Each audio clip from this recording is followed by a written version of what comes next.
লাউ গাছ লাগাইছিলাম আর গাছে প্রথমবার 2টা লাউ ধরছে।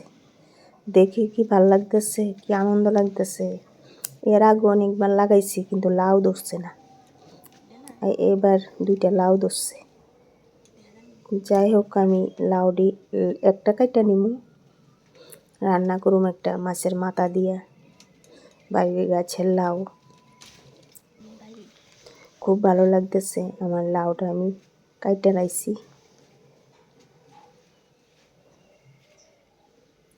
অনেকটা বড় হয়েছে লাউ 2টা। আর এদিকে মাছের মাথাও ভাজা লাইতেছি। তারপর লাউ গরু কাইটা ধুয়ে আমি একবারে কুচি কুচি করে কাইটা নিছি, বসাই দিছি। তারপরে লবণ দিয়ে দিলাম আর দিয়ে দেবো কাঁচা লঙ্কা দিয়ে আবার ঢাকা দিয়ে বসে রাখুন। কিছুক্ষণ সিদ্ধ হইব লাউ কিছুক্ষণ সিদ্ধ হওয়ার পরে আবার ঢাকনা উল্টাইয়া আমি আমার নাড়াচাড়া দিয়ে দিলাম। এবার লাউটা থেকে কিন্তু অনেকটা জল বাড়িছে, জল কিছুটা আমি কাটটা ফেলাই দিছি, না হলে তো জল টানাইতে টানাইতে অনেক সময় লেগে যাবে।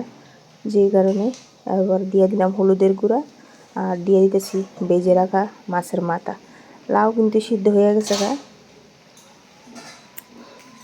দিয়ে আবার নাড়াচাড়া দিয়ে দিতেছি। যদিও লাউ আমার ফেভারিট না, আমি বেশিরভাগ লাউয়ের ডাঁটাগুলি বেশি ভালো লাগে, লাউয়ের শাক ভালো লাগে। এবার দিয়ে দিতেছি জিরের গুঁড়া,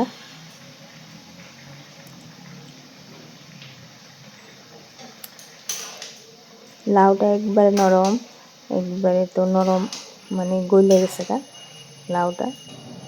এবার দিয়ে দিলাম সোমবারি সরিষার তেল আর দিয়ে দিলাম 4-5টা শুকনো লঙ্কা আর 5 ফোড়ন আর তেজপাতা।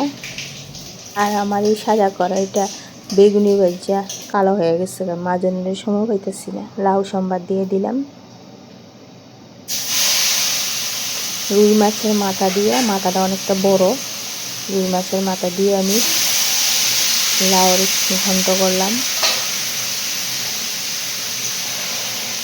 আর লাউটা যেহেতু গাছের একবারে কুচি লাউটা, আর খাইতে অনেকটা খুব টেস্ট হয়েছিল।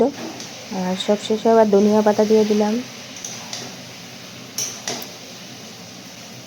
মাছের মাথা দিয়ে আমার এই লাউর ঘন্ট রেসিপিটা আপনাদের কেমন লাগলো? ভালো লাগলে লাইক কমেন্ট করে পাশে থাকবেন। ধন্যবাদ সবাইকে, ভালো থাকবেন।